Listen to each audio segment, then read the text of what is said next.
like Matt, you're in my guard. Stand up for me.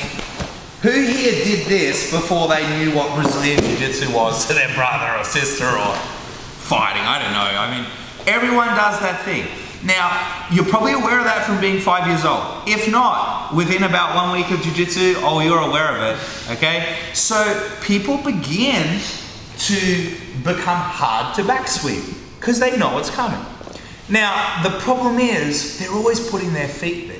So if we could take the principles of the back sweep, which is just a fundamental movement pattern, like a right cross to the jaw in boxing, but use different weapons that, if anything, are stronger, but more importantly, are foreign, we can achieve some great success. So what we're going to do with this tonight, guys, is we're going to make sure with our partners that we are only sweeping this way.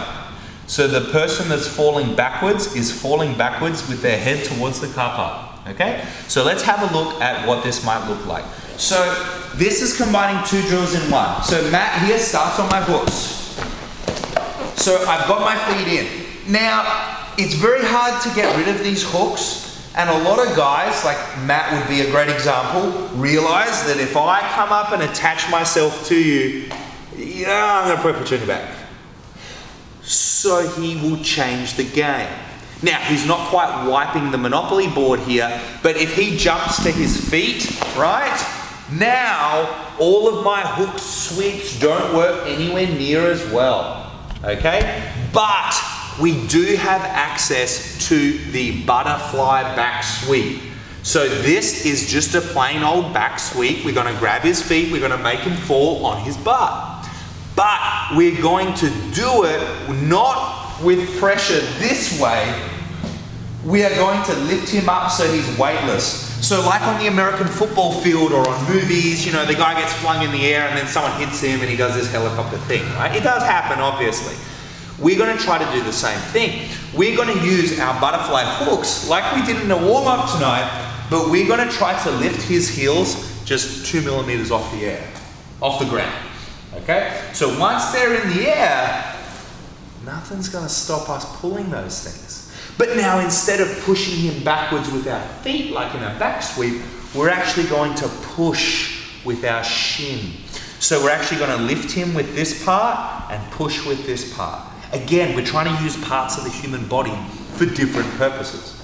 Most martial artists have only slammed those into things. Now we're trying to use this to pull and this to push, and we're trying to develop sensitivity. But the first part of developing hooks is what we call developing sticky hooks, which means that that doesn't come off. So we want to, if that was a fish hook, we want a barb in this fish hook. And that is all about constantly doing this. So watch what happens when Matt stands up from my butterfly.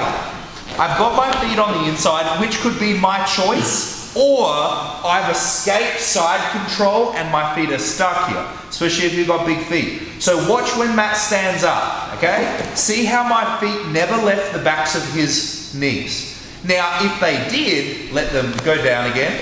If they did, he stands up, he's gonna pass my guard, and now I'll never get them back. So you have to keep them sticking. So when he stands up, they're sticking. Now what I'm gonna do is I'm gonna reach for his ankles.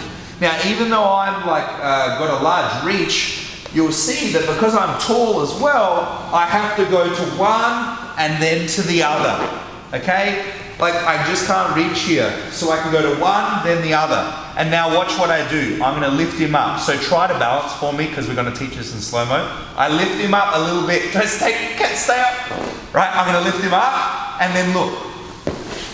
Right, like effortless. Okay, so you only need to lift up a teeniest bit. 1 millimeter is 0.9 millimeters too much. Because if he has nothing touching, there's no friction. I don't need to lift him up this far. That could breed chaos and burn my energy. So let's have a look at this one. He's here on my hooks. He stands up. I go heel, heel, and now lift and pull. The beauty of this one here is, for those of you who are leg lockers, my legs are safe, but your legs are vastly at risk. But because my legs are underneath here, it makes it very hard for you to recover. And if I'm an advanced leg locker, all of my advanced leg lock positions are right there. But even if I don't know any leg locks, all I have to do is hold on to your feet, because no matter how hard you try, if I've got your feet and they're not on the ground, you're not going anywhere. And now I can be here, I could hit, I could pass the guard. Okay, so let's have a look at this one more time. Matt starts on my butterfly hooks, and now I'm only going to sweep towards a kapa. He stands up, they never left.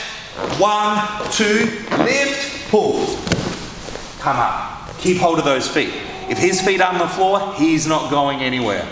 Okay, but if you guys are leg lockers, feel free to move into an ashigarami to get an easy tap, or heel hooks, whatever you guys want. Okay, so let's practice this with our partner. Remember, you're going to have a lot of guys and girls falling tonight, so if we all fall back this way, it means heads aren't going to hit. Okay, so let's do this with our partners. I would suggest 1 for 1, okay, with this one, and try to refine every time. But remember to orientate yourself so you are falling with your head towards a kapa. Okay, let's go, butterfly back split. Thanks for watching the video, guys. For more videos, click here. To subscribe to this channel to get all of our awesome videos, click here. And if you'd like to have our hour-long series for free on footlocks and how to defend footlocks and leg attacks of all kinds, please click here. I'm Coach Tom, guys.